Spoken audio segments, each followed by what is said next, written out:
Ya, tú dirás. Pinta, ¿no? Sí.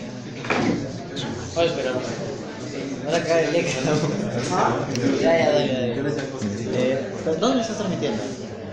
¿Santiago? ¿Lo estás transmitiendo o estás grabando? No, estoy grabando, por mañana lo subiré. Pucha. Ya, normal. Mejor. No, lo está acomodando. Ya, chicos. Atentos, por favor. Ya. Como saben, hemos hecho bastantes cosas para coordinar este repaso. Va a durar solamente 1 hora, porque el ponente también, que es Armando, tiene algunas otras cuestiones que hacer y le ha costado también venir aquí. Así que aprovechenlo al máximo, y igualmente estamos grabando. Así que los chicos que no hayan podido venir, de igual forma van a tener cierto apoyo. ¿Ya? Indicaciones generales, no sé. Nada más prestar atención, todas las preguntas que tengan son bienvenidas. Tengan la confianza de interrumpirme en el momento que ustedes consideren que hay alguna cosa que tengan dudas. Nada, no se queden con la duda, porque eso es lo peor. Ya, si tienen alguna duda, pregúntenme. Para eso estoy acá yo, para ayudarlos. Sí, en todo lo que pueda, obviamente, porque a veces puede ser que alguna cosa se me pueda escapar. Así ya un buen tiempo de estar ya en el internado no me he dejado repasar mis cosas, así que puede ser que algunos temas se me puedan escapar. Pero en lo posible vamos a tratar de repasar. Cada pregunta nos vamos a detener para repasar la teoría básica de ese punto. Por lo que quizás nos podemos retrasar un poco. Voy a tratar de abarcar la totalidad de las preguntas, no estoy seguro si voy a alcanzar a todas, pero vamos a tratar de hacer lo más posible. Si el tema de una pregunta ya la hemos repasado en la anterior, obviamente no lo voy a volver a tocar, solo vamos a tocar la respuesta. ¿Ya? Entonces, a ver, dice, respecto a los sesgos, indiquen las afirmaciones que son correctas. El sesgo es un error sistemático que puede presentarse en el diseño de una investigación. El sesgo es un error aleatorio que puede presentarse en el análisis de una investigación. Los sesgos en investigación pueden clasificarse en 2 grandes grupos: sesgo de información y efecto confusor. Ya, entonces, ¿cuál es la respuesta? Ya, ¿por qué es solo uno? Porque el sesgo es error sistemático. Ya, entonces esto viene.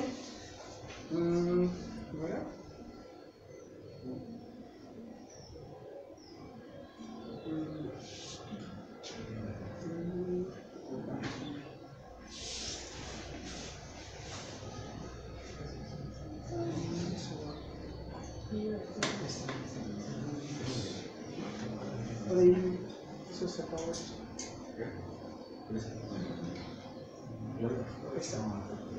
Sí, no sé, no puedo ayudar abajo. Ya, no importa, hagámoslo así. Bien. Es que... Jale. No, se va. Ya. Entonces, a ver, lo primero que tenemos que ver es algo que aquí hablan, que es el error. ¿Ya? Como saben y como ahí mismo lo explican, existen 2 tipos grandes de error, ¿no? El error sistemático y ¿cuál es el otro? El error aleatorio, ¿no? Ya. ¿Cuál es la diferencia entre el error sistemático y el error aleatorio? Dígame. La propiedad del instrumento. No. Que uno lo podemos controlar y el otro no. Exacto. El error sistemático es un error que el propio investigador, ya sea por medio de la metodología, etcétera, introduce a la investigación. ¿Ya? Esto es por parte del investigador. En cambio, el error aleatorio, como su nombre dice, es aleatorio, es algo que tú no manejas, que no puedes controlar, no controlas. Es por eso que el sesgo es un error sistemático. Es porque el sesgo es algo que tú estás introduciendo al estudio. No es algo que de por sí venga en el estudio. ¿Ya? Eso es lo principal que tienen que recordar acá. Error sistemático y error aleatorio. Sistemático tú lo introduces, aleatorio viene ya de por sí dentro de la investigación. ¿Cuál podemos disminuir? El error sistemático. El error aleatorio, al no poder controlarse, no se puede disminuir. ¿Qué se hace con el error sistemático? El error aleatorio, perdón. No. Al error aleatorio, lo único que tú puedes hacer con el error aleatorio es distribuirlo homogéneamente. ¿Ya? ¿Mediante qué? Autorización. Exacto. De la autorización. Entonces, por eso es que la respuesta es solo 1. ¿Ya? Porque eso aquí no es verdad. ¿Cuáles son los grandes grupos en los que se puede clasificar el sesgo?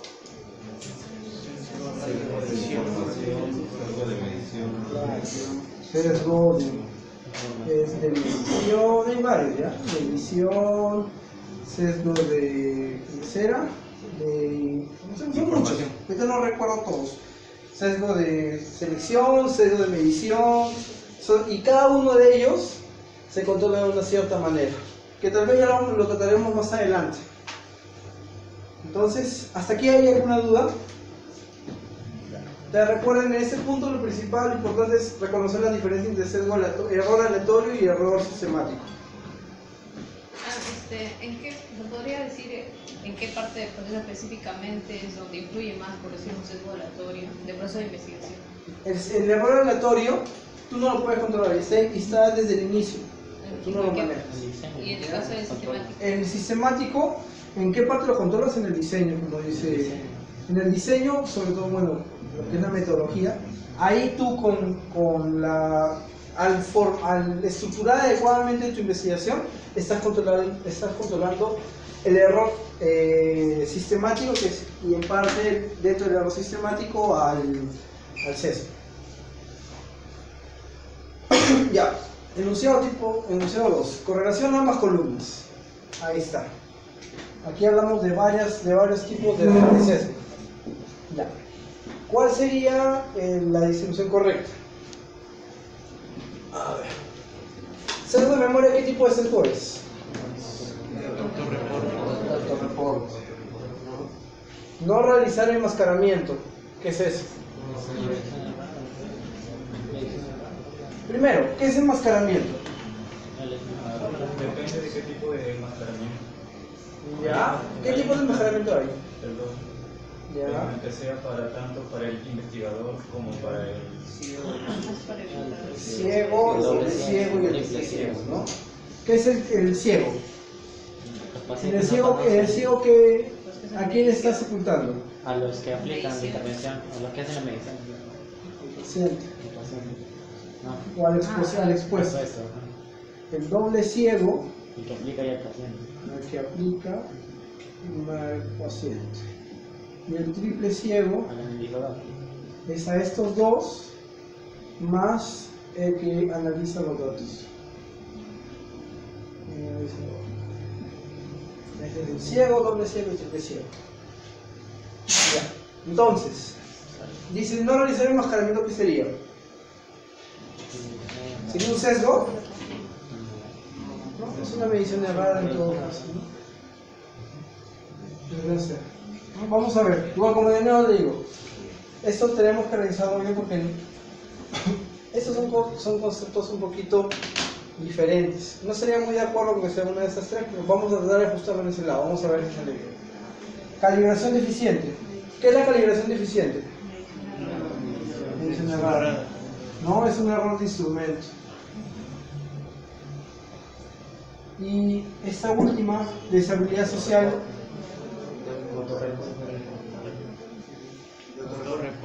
Deshabilidad social, ¿qué sería? Autorreporte. Sesgo de deshabilidad social, ¿qué significa? ¿Cómo se explica el sesgo de deshabilidad? Son preguntas en las que de por sí la persona va a tender a responder de cierta manera para evitar cierto, ¿cómo llamarlo? Cierto prejuicio, exacto. No, por ejemplo, si alguien le pregunta directamente si tiene SIDA, no, la mayoría te va a decir no porque no lo tenga realmente, sino porque probablemente tenga miedo de la respuesta, ¿no?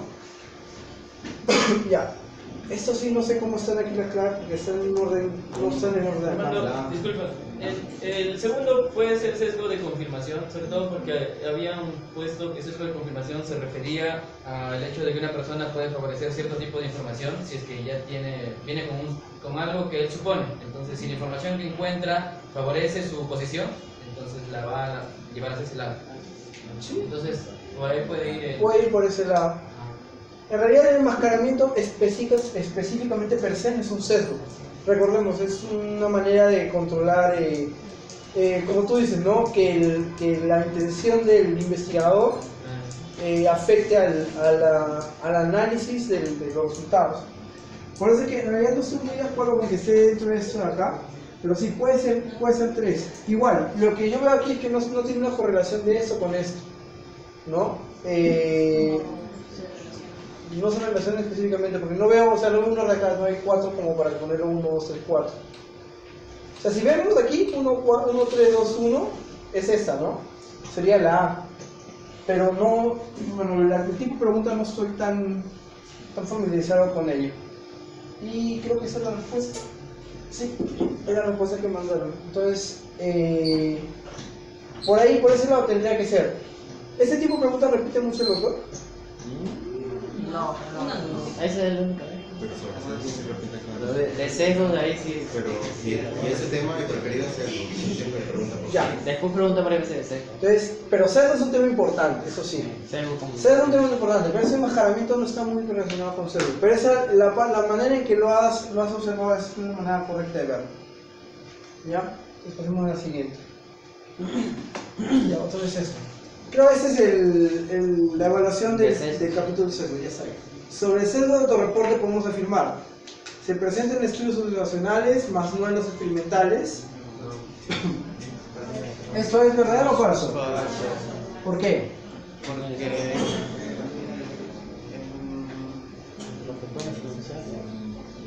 ¿Por qué? Los según experimentales pueden influenciar los mismos investigadores o las personas para reportar los resultados. Pero autorreporte, ¿qué significa? Depende más de la variedad. Autorreporte que lo responde el mismo paciente, el mismo estudiado. ¿Qué es? Una encuesta. ¿Y una encuesta en qué tipo de estudio está? En observacional. Eso es verdadero. ¿Ya? Para prevenir el sesgo de deshabilidad social, ¿se debe validar previamente el instrumento de medición? No se coteja más como otra cosa. En el texto que dieron decía que era una manera de controlar ese sesgo. Porque hasta se coteja muy fácil. Exacto. ¿Qué es la validación? Ya que vemos el tema de validar. ¿Qué es la validación? Hay diferentes tipos de validación. Ya. Pero en general que tenga una rigurosidad, para lo cual la investigación esté bien diseñada y que sea coherente, que se busque. Ya se murió.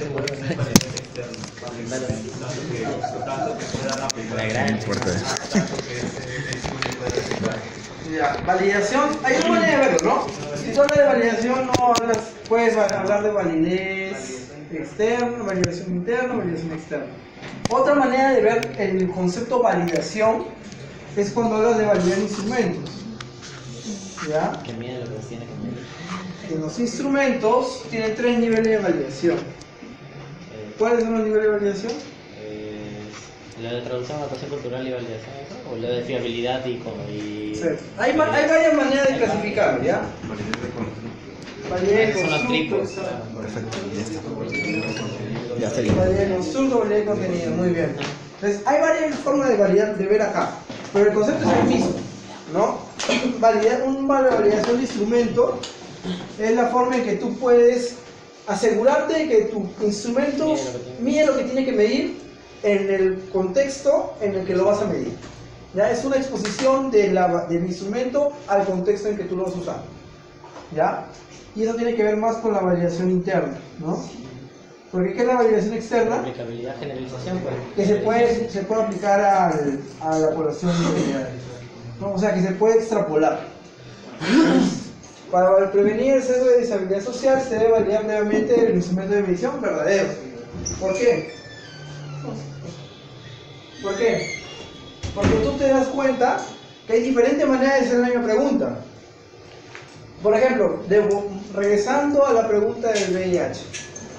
A una persona no le puedes poner la pregunta directamente, usted presenta VIH, ¿no? Y usted le puede preguntar, ¿ha tenido relaciones sexuales de riesgo? Y así ir bajando hasta llegar al punto, ¿usted considera o cree que ha estado expuesto al VIH? Y así puede llegar más certeramente a la misma pregunta, ¿no? Entonces, el sesgo de deseabilidad social sí se puede controlar mediante la validación del instrumento. Entonces es verdadero. Tercera, se recomienda que la validación de un instrumento de autorreporte se realice en una muestra probabilística. ¿Verdadero o falso? No necesariamente. No necesariamente. Se recomienda. Aquí una vez se recomienda, ¿no? Ya. Y sí, esta es la etapa de validación estadística. ¿Ya? Hay varias etapas de la validación. La validación estadística requiere una muestra representativa, una muestra probabilística. Por cada Este es factor. verdadero, exacto. Análisis factorial. Uno de los principales es el análisis factorial. Ya, entonces, a ver, según eso serían verdadero. Ya, a ver, veamos. Este sí está bien, se recomiendan estudios relacionales más no en los experimentales. Ya, miren, aquí lo que podríamos ver es este más no, porque esa parte de acá es verdadera. Sí se aplica en estudios observacionales, pero en experimentales se puede realizar. Armando, y creo que experimentales y bajo el contexto de una intervención que también se considera como experimentales, podría utilizarse un cuestionario, por ejemplo. Ese lado es Y no tanto para laboratorio, para ciencia básica, pero sí para... Exacto. Entonces repasemos. Es una buena razón para repasar los tipos de investigación. A ver, esto es básico que ustedes lo conozcan, ¿no?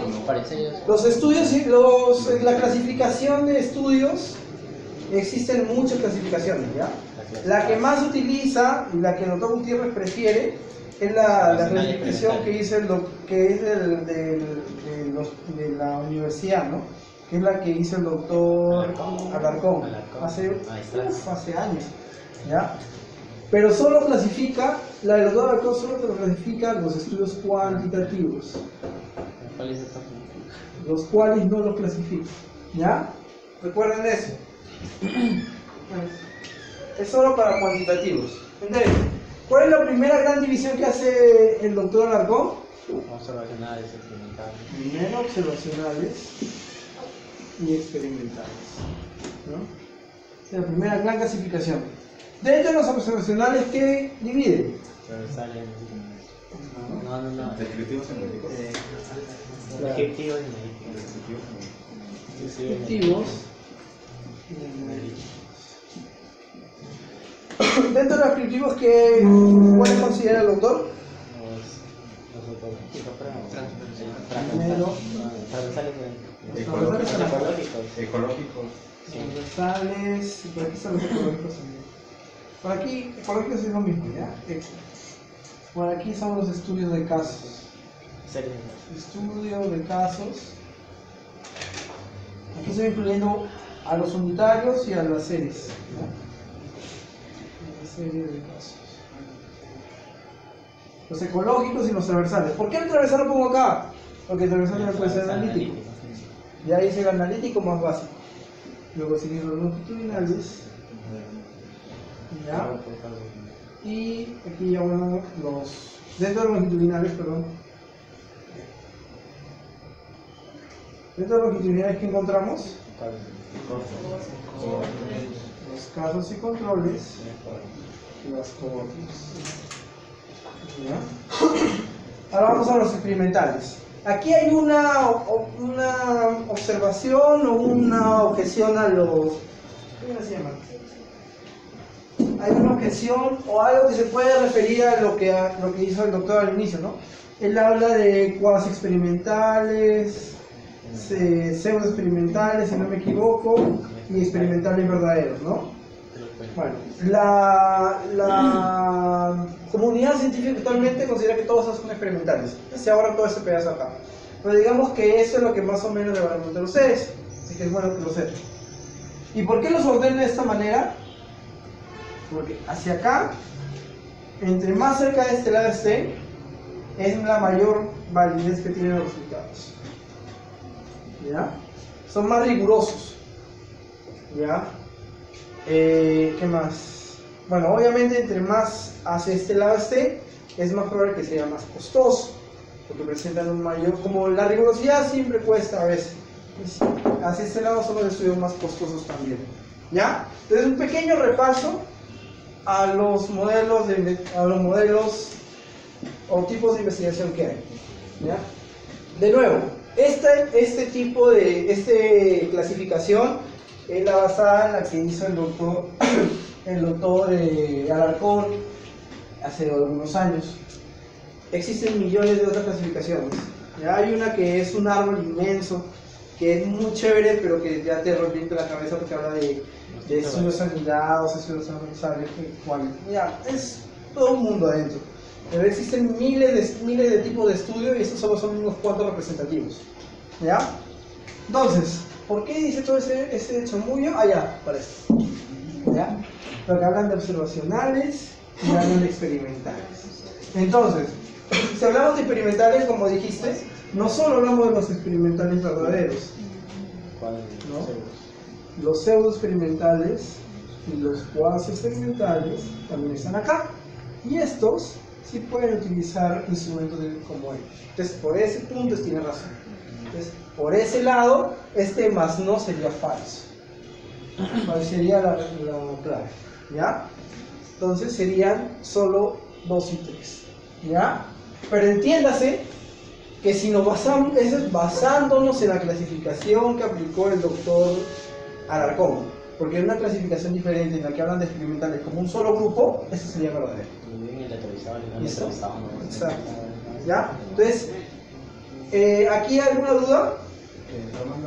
Una consulta, entonces, como has explicado, una cosa es hablar de validación de un estudio y la otra es validación de un instrumento. Claro, validación de un estudio. Dentro de la validación de un estudio está la validación de instrumento, que está dentro de la validación interna. ¿Ya? Porque lo que está validando al validar un instrumento es la forma de medición, que es la interna.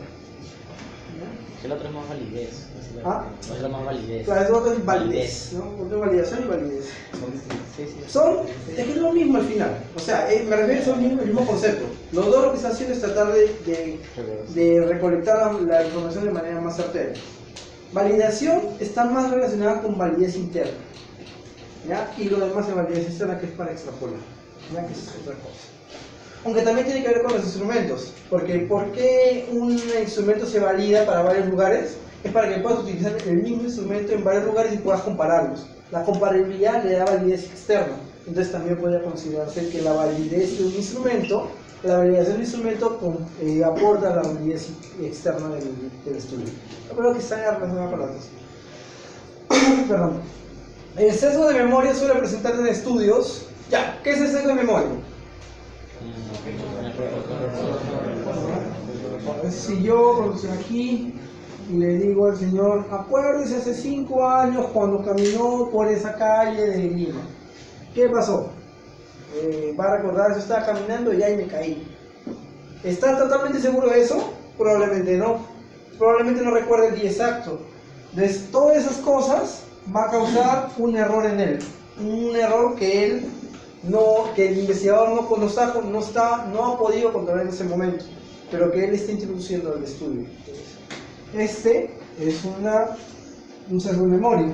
¿Ya? Entonces, con esto, yo del presente yendo al yo del pasado. ¿Qué es eso? ¿Qué tipo de estudio es? Retrospectivo.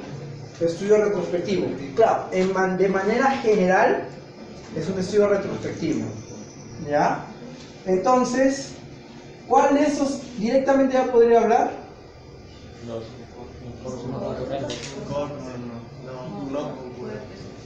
El que primero viene a la cabeza de todos, estoy seguro, es el casos y controles, ¿no? Ya. Aquí no hay ninguno que diga casos y controles. ¿Ya? Casos cruzados, ¿cómo es? Si no me estoy equivocando, porque puede ser que es cuando tú utilizas dos grupos Primero uno utiliza como caso, otro como controles y luego los inviertes en los casos de control. ¿Ya? No estoy seguro. Ahí sí le mentiría, por favor chicos, revisen que es un caso cruzado porque le mentiría. No recuerdo exactamente qué es.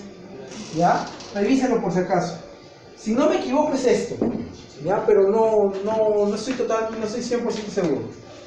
Cohortes no concurrentes. ¿Esto qué es? ¿Ah? ¿Por qué? A ver, ¿qué tipo de cortes hay? Prospectivo y Prospectivo y respectivo. Primero, ¿qué es una corte? A ver, repasemos el concepto de corte. El concepto más básico de corte. Estudio longitudinal. Ya, un estudio longitudinal, ya. ¿De dónde arranca la corte? De la exposición. La corte arranca de la exposición y va hacia el desenlace, ¿no? Muy bien. Esto puede ir del presente al futuro, pero también puede ir del pasado al presente. Este de aquí, que va del presente al futuro, es el que más conocemos nosotros y es la corte prospectiva, ¿no? Prospectiva. También conocida como corte no concurrente. ¿Por qué corte no concurrente? Porque se abren, pues, ¿no? Se abren en dos desenlaces. ¿Ya? En cambio, la corte concurrente es aquella que en el pasado llega al mismo punto. La corte retrospectiva. No concurrente. De nuevo, chicos, igual repasen esos conceptos. Estoy haciendo el advertising de que hace casi un año que no repaso los conceptos, por lo que puede haber algunos errores. ¿Ya? Por favor, repásenlo de todas maneras. Estoy casi seguro que es así, pero repásenlos. ¿Ya? Entonces, experimentos. Este no. Experimentos es un experimental. No se trabajaría con eso. Entonces, ¿el sesgo de memoria no te puede pasar? En el segundo. ¿Por qué? Lo controlas en un determinado tiempo. Claro. ¿Por qué esas preguntas? Entonces, esto puede igual fallar en este punto. ¿Ya? Entonces, el único que podría causar este error sería en cortes no concurrentes. Post-experimento, recuerda, es un estudio experimental. De por sí ya no podrías tener un sesgo de memoria. Y en el casos cruzados, hasta donde recuerdo, no tendrías eso porque no estás utilizando un estudio longitudinal. ¿Ya? Entonces sería solo 2. De nuevo, por favor, ese punto sí quisiera que lo repasaran, sobre todo los conceptos. ¿Ya? Esos 3 conceptos repásenlos, porque no estoy totalmente seguro de ellos. Por ejemplo, esto, lo que me está pasando ahorita a mí, ¿qué sería? Eso es de memoria. No estoy seguro de lo que puedo responder. ¿Ya? Entonces, el de acá, en los estudios, casos y controles que tienen por objetivo determinar factores de riesgo, los suelen recordar mejor los antecedentes de exposición. Este hecho tiene salud como consecuencia una del valor de. Entonces, en el primero que sería, los casos suelen recordar mejor los antecedentes de exposición, porque han sido expuestos al evento, ¿no? Un control no ha sido expuesto al evento de por sí, no va a recordar tan fácilmente. Entonces, este hecho tiene como consecuencia una sobreestimación del valor del odds ratio. ¿Cómo se mide el odds ratio? Primero, ¿qué es el odds ratio? ¿Qué es el OR? ¿Recuerdan qué es el OR? A ver, hagamos nuestro... Los enfermos en el grupo. Ya, ¿qué van acá? Hacia abajo, ¿qué van? Expuestos, no expuestos. Enfermo, no enfermo. Y aquí está Evento, no evento. evento, desenlace, no desenlace. Ya, esto es A, esto es B, esto es C y esto es D. ¿Ya? Entonces, ¿cómo es esto? ¿Cómo iría? ¿El OR cómo es?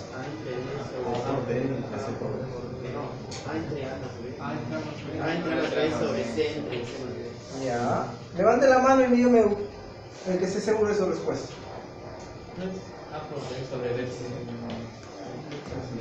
Esa sería la respuesta práctica.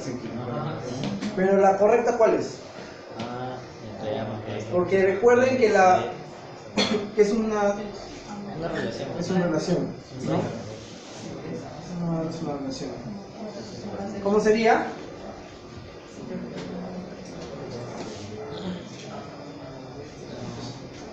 ¿Cómo sería? ¿Cuál es la fórmula? Una más fácil. El RR. El risk ratio. ¿Cómo se halla el riesgo relativo? Es el riesgo en el expuesto sobre el riesgo en el no expuesto. ¿Y cómo es el riesgo en el expuesto? Los que tienen sobre la totalidad. A entre A más B sobre C entre C más D. ¿No?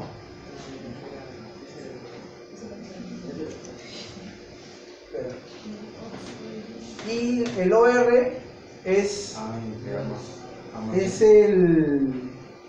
los ratios son A, si no me equivoco es así, A sobre B sobre C sobre D. Eso sería A por B por C sobre B por D, que es lo que ustedes... A por D. A, claro, es A por D sobre B por C. Ya. Entonces estas son las fórmulas. ¿Ya? Entonces, ¿qué haría? ¿Sería un riesgo relativo o un ratio? Primero. Es un caso de control, entonces sería un OR. ¿No? OR. Entonces esa es respuesta, este no puede ser respuesta, este no puede ser respuesta, este tampoco. No tenemos estos dos. ¿Ya? Casos y casos. ¿Lo sobreestima o lo subestima? ¿Qué aumentaría? ¿El numerador o el denominador? Si hablamos que estamos trabajando con los casos, el que aumenta en la parte de arriba. Entonces por eso es que si sube esto, lo va a sobreestimar. ¿No? Ya. Siguiente. ¿Alguna duda en ese punto?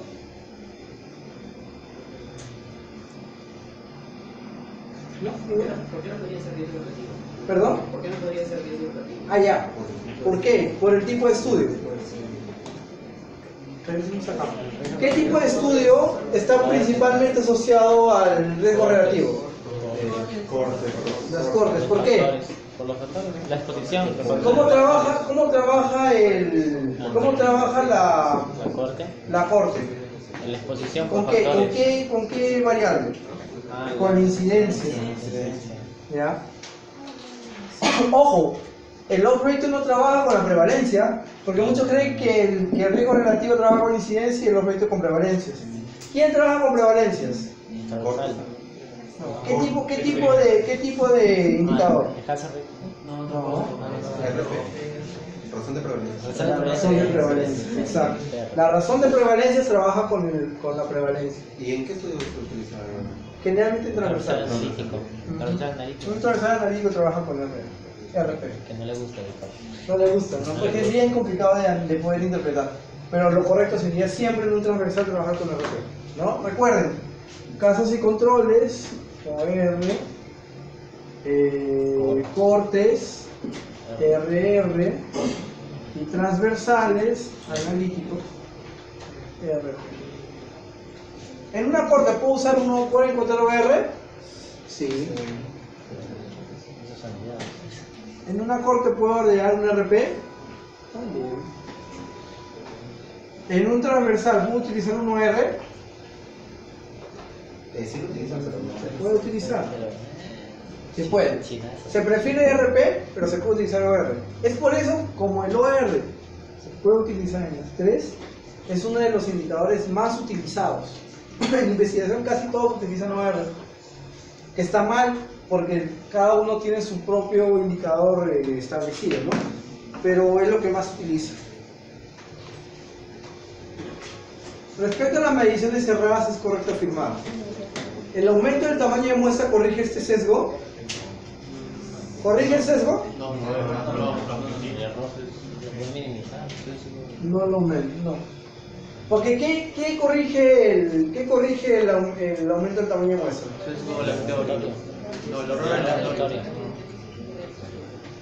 El aumento del tamaño de muestra corrige otras cosas, no el sesgo.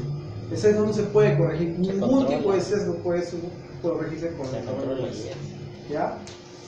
Los errores aleatorios en las mediciones, en los casos, los errores aleatorios en las mediciones, en los casos más simples siguen una distribución normal. Sí. Si tú trabajas el error considerándolo como una variable y lo distribuyes homogéneamente, se va a distribuir de manera normal.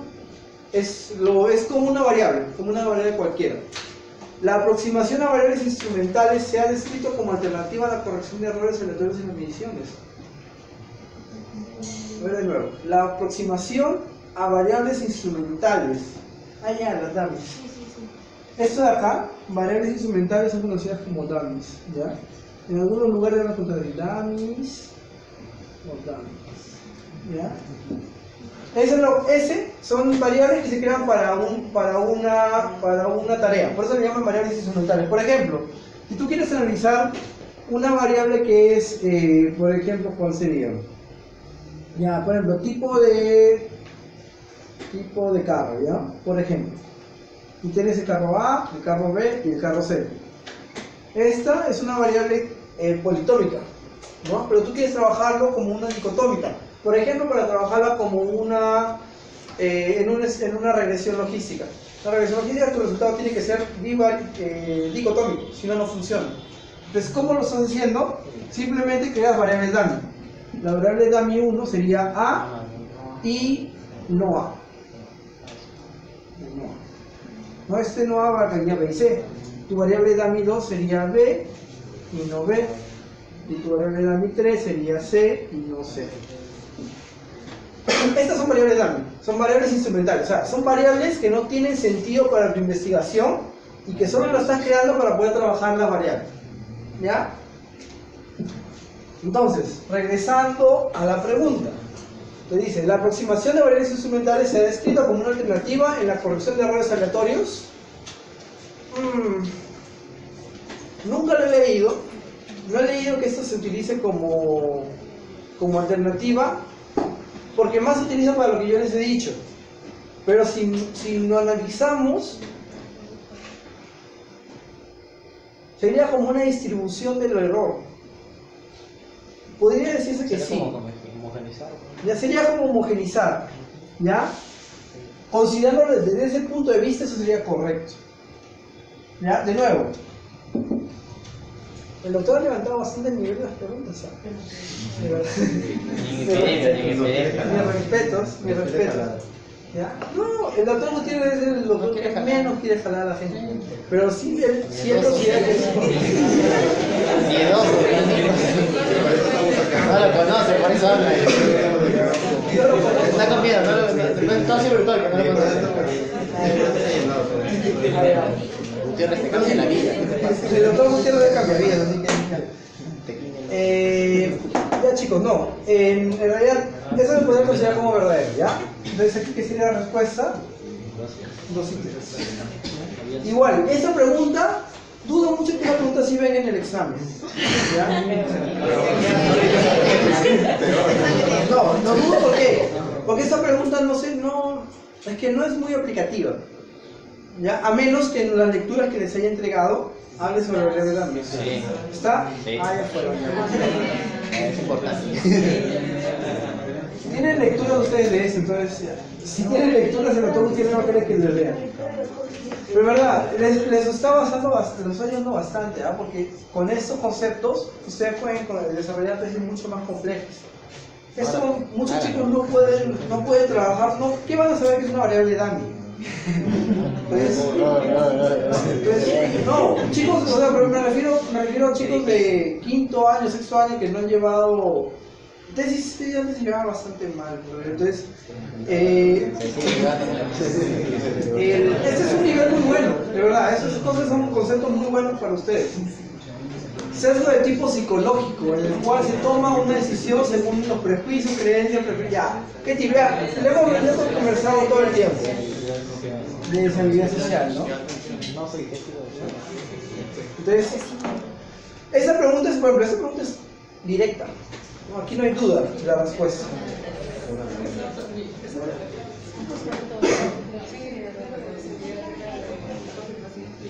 ¿La anterior? Sí, era según lo que había puesto como clave. ¿Confirmación? ¿Había puesto como confirmación? ¿A qué se refiere al investigador? Ah, ¿qué era el investigador? ¿Comprensión lectora? Muy bien, chicos. Salir del hospital aquí es bien difícil. Pero ya, sí. Otra cosa. En las preguntas del doctor Gutiérrez, y eso, justamente esta pregunta me ha hecho recordar, el doctor es muy amante de poner ese tipo de preguntas en que una palabrita cambia todo. Si tú no pones eso, si pones aquí así, sesgo de tipo psicológico en el cual se responde, por ejemplo, pusiera, según prejuicios, creencias y preferencias de la persona, ¿cuál sería la respuesta? Sesgo de seguridad social. Pero si le pone decisión, ¿quién decide? El investigador. Por eso, por esta palabrita, moraleja, Léame. 30 minutos.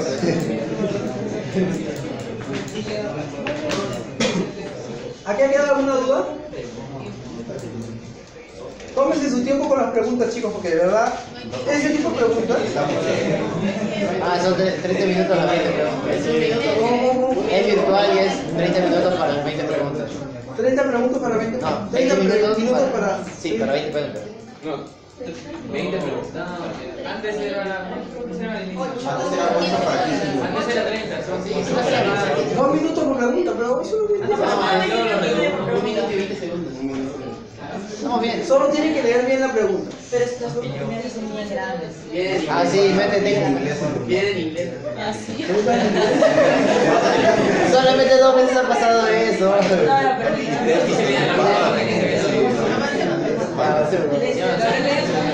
Quejones. Ya. En la introducción del artículo se presenta como antecedente de investigación los resultados de un metaanálisis. Sobre los metaanálisis, la afirmación más adecuada es. Ya, primero, ¿qué es un metaanálisis? La síntesis de una revisión sistemática. Es Es análisis estadístico. Revisión sistemática. Está bien. El concepto principal de revisión sistemática. Primero, ¿qué es una revisión sistemática? Una síntesis. Es un tipo de estudio. Es un tipo de estudio Síntesis de estudio que sintetiza la información Bajo una sola pregunta. Exacto. ¿Ya? Es una investigación del tipo generalmente bibliométrica en la que recolectas varios estudios y trabajas con la información global. ¿Ya? Aquí no estás haciendo ningún análisis estadístico. La revisión sistemática no hace análisis estadístico. El análisis estadístico de una revisión sistemática se llama metaanálisis. Entonces, ¿qué es el metaanálisis? Es la parte o el análisis estadístico que se trabaja en una revisión sistemática. Entonces, ese es el análisis que sintetiza los hallazgos de diferentes estudios en una revisión sistemática.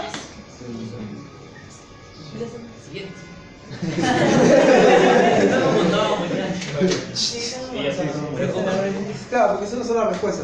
Lo puse en la primera. Está bien. Igual, chicos, de nuevo. Yo que ustedes, eso porque estamos con el tiempo, pero en el examen lean las 5 preguntas, porque puede ser que haya una pregunta que tenga una respuesta más adecuada. ¿Ya? No es broma, ha pasado que hay 2 respuestas correctas, sí. Que hay 2 respuestas correctas, pero una incluye la otra. ¿Ya? En este caso, La más correcta. exacto, no es broma. Es que lo que conceptos en los que pueden ir de lo general a lo específico. Entonces, lean todas las claves. En este caso es directo, lo hemos discutido es esto, ¿ya? Una pregunta. Sí. ¿Qué vendría a ser? No, análisis multivariado. Ah, ya. Ya, ese es tipo de, se distribuye el tipo de análisis. Ese me gusta la escalerita. Cuando tú haces una investigación, tú vas a ir de lo más básico a lo más complejo. Primero analizas de variable en variable. Luego analizas la relación entre dos variables. Y luego analizas esas dos variables en su contexto, o sea, te interesa más. ¿Ya? ¿Cómo se puede expresar esto de otra manera? Cuando tú haces un estudio, tú tienes A y B, ¿no? Tu variable exposición y tu variable desenlace. Primero tú analizas tu variable exposición y tu variable desenlace independientemente. Entonces la parte descriptiva o univariable. Entonces esa es la parte de acá. Luego, tú quieres ver la relación entre ellos dos.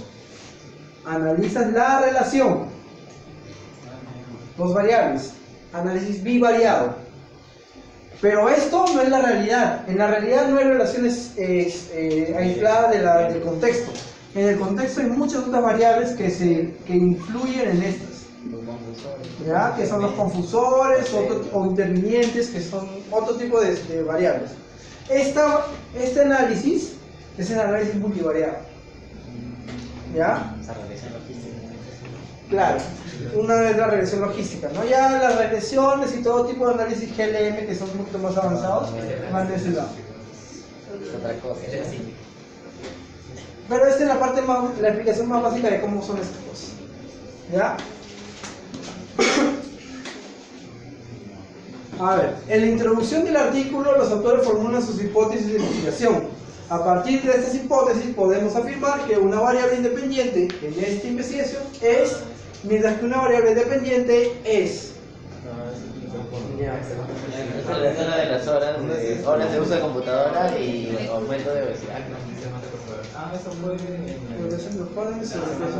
Sospecho que eso tiene que estar basado en un texto.